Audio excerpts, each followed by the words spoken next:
7 ایسے لوگ جن کی بخشش شب برات میں بھی نہیں ہوتی ہے۔ شب برات میں تمام لوگوں کو اللہ تعالیٰ معاف کر دیتا ہے۔ حدیث پاک میں آتا ہے، آقا علیہ السلام نے ارشاد فرمایا کہ شب برات میں اللہ تعالیٰ بنو کلب کی بکریوں کی مقدار لوگوں کی بخشش فرماتا ہے، لیکن پھر بھی کچھ بدقسمت ایسے لوگ ہوتے ہیں جو چھوٹے چھوٹے جن کو گناہ سمجھا جاتا ہے، وہ ان گناہوں کو کر کے شب برات میں بھی ان کی بخشش نہیں ہوتی ہے، اور وہ کتنی بھی توبہ کر لیں، کتنے بھی وظیفے پڑھ لیں، کسی بھی طریقے سے وہ بخشش مانگے، دعائیں مانگے، لیکن اللہ تعالیٰ ان کی توبہ کو قبول نہیں کرتا ہے جب تک کہ وہ اپنے ان گناہوں سے توبہ نہ کر لیں۔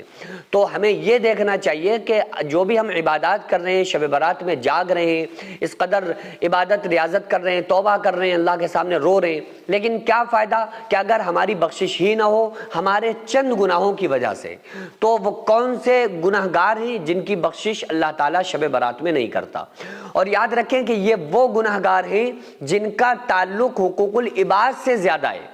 یعنی کہ 2 چیزیں ہیں نا، ایک حقوق اللہ ہے، ایک حقوق العباد ہے۔ حقوق اللہ میں تو نماز، روزہ، قرآن، زکوٰۃ، حج جو اللہ کے حق ہیں، اور حقوق العباد میں بندوں کے حق جو ہیں، تو جو اللہ کا حق بھی اس میں شامل ہے اور بندوں کے حقوق کی بھی پامالی کرنے والے کی بخشش نہیں ہوتی۔ سب سے پہلے وہ بندہ جو بندہ شرک کرتا ہوگا، اللہ تعالیٰ اس کی بخشش نہیں فرماتا ہے، اس کی کسی بھی عمل کو اللہ تعالیٰ قبول نہیں کرتا ہے۔ جو بندہ شرک کرنے والا ہوگا، اللہ کی ذات و صفات میں کسی کو بھی شریک کرتا ہوگا، پہلی چیز۔ دوسرا وہ بندہ جو چغلی کرنے والا ہو، غیبت کرتا ہو، یعنی کہ کسی کی پیٹھ پیچھے برائی کرتا ہو۔ جب آقا علیہ السلام نے ارشاد فرمایا نا کہ چغل خور جنت میں داخل نہیں ہوگا، تو آقا علیہ السلام سے صحابہ نے کہا کہ یا رسول اللہ صلی اللہ علیہ وآلہ وسلم، جس کے بارے میں ہم کوئی بات کر رہے ہیں، اگر وہ چیز اس کے اندر موجود ہو، اگر ہم وہ بات کریں تو، یعنی کہ صحابہ نے کہا کہ اگر کوئی بندہ کوئی گناہ کا کام کرتا ہے اور ہم پیٹھ پیچھے یہ کہیں کہ فلاں انسان یہ گناہ کا کام کرتا ہے، تو کیا جب بھی غیبت ہوگا؟ آقا علیہ السلام نے ارشاد فرمایا جب ہی تو غیبت ہے۔ اگر وہ بات اس کے اندر موجود نہیں ہے پھر اس کی طرف سے کہی جائے تو یہ غیبت نہیں ہے، تو بہتان ہے، اور بہتان غیبت سے بھی زیادہ خطرناک اور مضر ہوتا ہے۔ تو غیبت کرنے والے کی بھی بخشش نہیں ہوتی ہے۔ تیسرا وہ بندہ جو رشتہ داروں سے لڑتا ہو، جس کا رشتہ داروں کے ساتھ اچھا سلوک نہ ہوتا ہو۔ اچھا، یہاں پر آقا علیہ السلام نے ایک بات اور بیان فرمائی، بخاری شریف کے اندر حدیث موجود ہے۔ آقا علیہ السلام نے ارشاد فرمایا کہ جو بندہ 2 گناہ کے کام کرے گا، اللہ تعالیٰ اس کی کسی بھی توبہ کو قبول نہیں کرے گا، اور نہ اس کی دعا کو اللہ تعالیٰ قبول کرتا ہے۔ وہ کون سے 2 لوگ آقا علیہ السلام نے بتایا؟ اس میں پہلا بندہ شرک کرنے والا، دوسرا رشتہ داروں کے ساتھ قطع تعلق کرنے والا،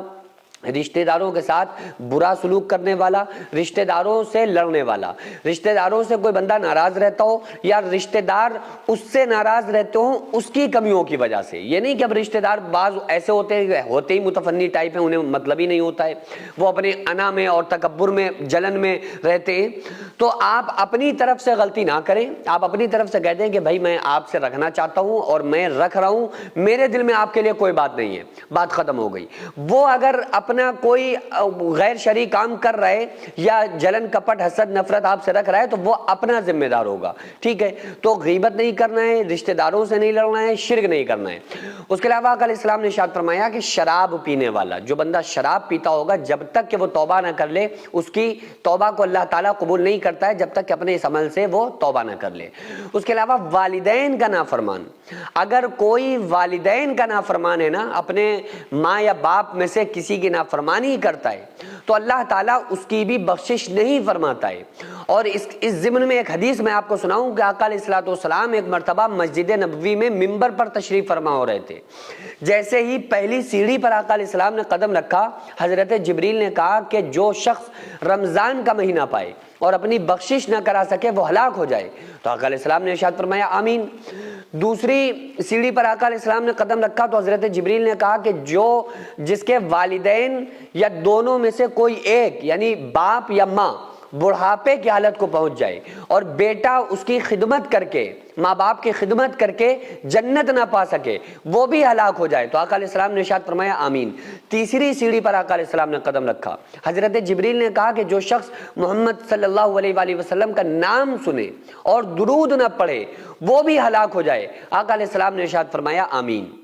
تو جب بھی رسول اللہ صلی اللہ علیہ وسلم کا نام سنیں تو درود پڑھیں، اور سب سے چھوٹا درود ہے صلی اللہ علیہ وآلہ وسلم۔ تو شب برات میں ہم لوگ عبادت کریں تو اس سے پہلے ان گناہوں میں سے اگر کوئی گناہ ہمارے اندر ہے تو اس پر توبہ کر لیں۔ رشتہ دار ناراض ہو ان کو منا لیں، والدین ناراض ہو ان کو منا لیں، یہ نہیں کہ بس اپنی توبہ یا دعا قبول کرنے کے لیے منا لیں۔ جو اللہ تعالیٰ ہماری دعاؤں کو قبول کر رہا ہے وہ پھر سے ہمارے اوپر ہمارے گناہوں کی سزا میں دے سکتا ہے، اس لیے ہمیشہ کے لیے رشتہ داروں سے دل صاف کریں، ہمیشہ کے لیے والدین کی رسپیکٹ کرنا شروع کریں، ہمیشہ کے لیے شرک سے بچنا شروع کر دیں، ہمیشہ کے لیے عہد کر لیں چغلی نہیں کریں گے۔ اگر کوئی شرابی ہے تو توبہ کرے کہ آج کے بعد شراب نہیں پیئیں گے، انشاءاللہ اللہ نے چاہا تمام گناہ اللہ تعالیٰ شب برات میں معاف کر دے گا، چاہے سمندر کے جھاگ کے برابر کیوں گناہ نہ ہو۔